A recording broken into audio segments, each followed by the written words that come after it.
केंद्रीय मंत्री और अमेठी की सांसद स्मृति ईरानी ने एक बार फिर कांग्रेस और खासकर राहुल गांधी की चुटकी ली, ये कहकर कि हिम्मत है तो अकेले अमेठी से चुनाव लड़कर दिखाएं। इस सीट पर उम्मीदवार के ऐलान में हो रही देरी को लेकर उन्होंने कहा कि ऐसा लगता है कि कांग्रेस को अमेठी की ताकत का एहसास हो गया है और हार का डर सता रहा है। वो कहते हैं कि अमेठी गांधी खानदान का गढ़ है, वो अपने ओर से एक कैंडिडेट देने में इतना समय क्यों लगा रहे हैं? तो उनका लैक ऑफ कॉन्फिडेंस ही आपको बताता है कि अमेठी अब कांग्रेस बेस्टियन नहीं रही है।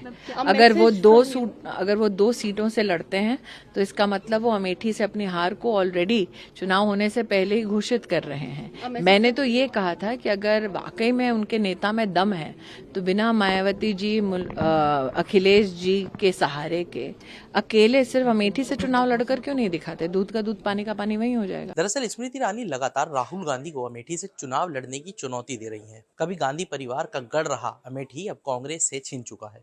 अब सवाल है कि क्या गांधी परिवार अपने इस गढ़ को वापस हासिल कर पाएगा? एक समय था जब अमेठी के लोगों को इस बात का फक्र होता था कि वे गांधी परिवार के किसी सदस्य को चुनकर लोकसभा भेजते हैं।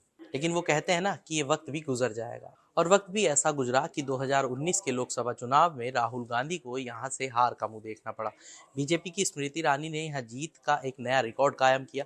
इस हार के बाद राहुल अमेठी से दूर होते चले गए, इतने दूर कि वो अब अपनी केरल की वायनाड सीट के ही होकर रह गए। इसके उलट स्मृति ईरानी लगातार अमेठी के दौरे करती रही हैं।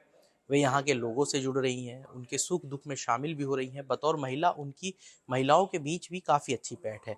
यहाँ तक कि वे इलाके की नई बहू को मुंह दिखाई का शगुन तक देती नजर आती हैं, तो कभी महिलाओं के साथ गले मिलती दिखती हैं। अब एक नज़र अमेठी सीट के इतिहास पर भी डाल लेते हैं। अमेठी लोकसभा सीट के गठन के बाद से ही यहाँ कांग्रेस का दबदबा रहा, लेकिन 1977 में जनता पार्टी की लहर में इस सीट पर रविंद्र प्रताप सिंह ने संजय गांधी को हरा दिया था। 1980 में संजय गांधी ने ये सीट विपक्षियों से छीन ली, लेकिन चुनाव के कुछ महीने बाद ही संजय गांधी का एक विमान हादसे में निधन हो गया। संजय गांधी के निधन के बाद राजीव गांधी राजनीति में आ गए और 1981 में हुए उपचुनाव में राजीव गांधी ने ये सीट जीत ली। राजीव गांधी 1984, 1989 और 91 का भी चुनाव जीते, लेकिन ये दुर्भाग्य और दुखद ही था कि जिस समय 1991 में अमेठी लोकसभा सीट की मतगणना चल रही थी, उस समय राजीव गांधी इस दुनिया में नहीं थे, क्योंकि अमेठी के मतदान के कुछ दिन बाद ही 21 मई 1991 को तमिलनाडु के पेरम्बदूर में हुए आत्मघाती हमले में राजीव गांधी की मृत्यु हो गई थी। इसके बाद 1991 और 1996 के लोकसभा चुनाव में गांधी परिवार के काफी नजदीकी रहे सतीश शर्मा चुनाव जीत गए, लेकिन 1998 के चुनाव में अमेठी के राजा डॉक्टर संजय सिंह, जो कभी संजय गांधी और फिर राजीव गांधी के बहुत नजदीकी हुआ करते थे, वो बीजेपी में शामिल हुए और उन्होंने चुनाव जीत लिया। लेकिन 1999 में सोनिया गांधी राजनीति में एंट्री कर चुकी थी और वे अमेठी से ही चुनाव मैदान में उतरी और लोकसभा चुनाव भारी मतों से जीती।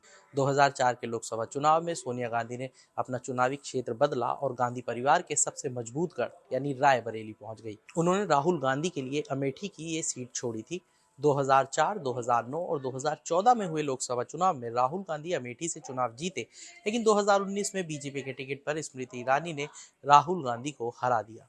अब एक बार फिर चुनावी मैदान सज चुका है। बीजेपी ने अपने पत्ते खोल दिए हैं। इंतजार है तो सिर्फ कांग्रेस का। हालांकि ऐसा लगता है कि कांग्रेस भी उम्मीदवारों की अपनी पहली लिस्ट जल्दी ही जारी कर देगी, क्योंकि जिस वक्त ये वीडियो हम बना रहे हैं उस वक्त दिल्ली कांग्रेस मुख्यालय में केंद्रीय चुनाव समिति की एक बैठक चल रही है, जिसमें लोकसभा चुनाव के उम्मीदवारों के नाम पर मोहर लगनी है।